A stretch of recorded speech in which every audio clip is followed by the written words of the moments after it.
is known for its chocolate and neutrality. Wedged between Italy, France, Germany, and Austria, the humble, non-belligerent nation and base for the founding of the Red Cross has scarcely made a bad name for itself in the recent history books. When we think of Switzerland, we don't really think of violence or political turmoil. But that's because we also don't really think about how Switzerland became Switzerland. Today, the nation known by the name Switzerland in English is actually officially known as the Swiss Confederation. With 4 official languages and 41,285 square miles of land filled with roughly 8.6 million people, when you start to pay attention, you may start to wonder, how did this nation begin? Well, the formation of the Swiss Confederation seems to have happened in a few stages.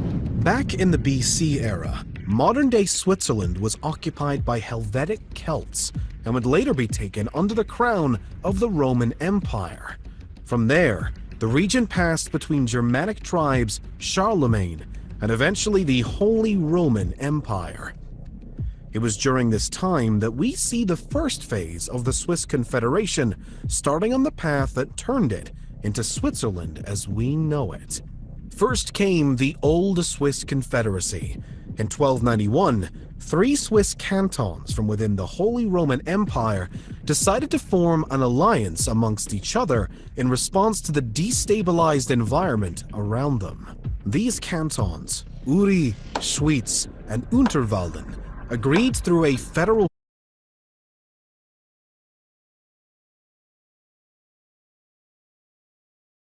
charter to jointly manage common interests, including defense and economy. While this wasn't the first time that such an agreement had been made, it is still marked by many historians and the Swiss state as the start of the modern nation's journey. This early confederacy would also grow fairly quickly, and by the 15th century, the 3 original members had welcomed in the city-states of Lucerne, Zurich, and Bern, in addition to the cantons of Glarus and Zug. This successful expansion was not praised by all, though, and the Austrians in particular became agitated by it. Military conflicts between members of the Swiss Confederacy and Austria began to break out off and on throughout the latter half of the 14th century.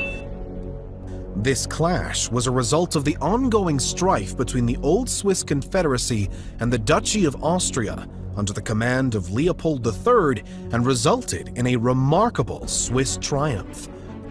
Another victory came in 1388 when the Swiss and Austrians collided again, this time at the Battle of Naples.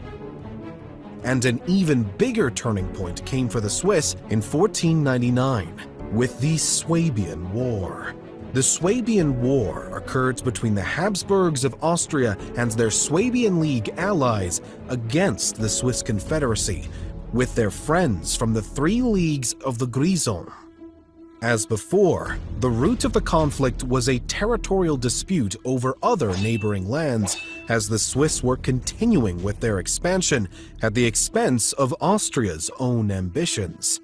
The war lasted from January through September of the same year and resulted in a peace treaty that greatly favored the Swiss and eventually granted the Confederacy de facto independence from the Holy Roman Empire. Still, the Swiss cantons remained an official part of the Holy Roman Empire for a bit longer.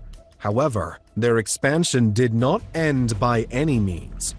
For example, in 1501, 2 more cantons, Basel and Schaffhausen, joined the Confederacy.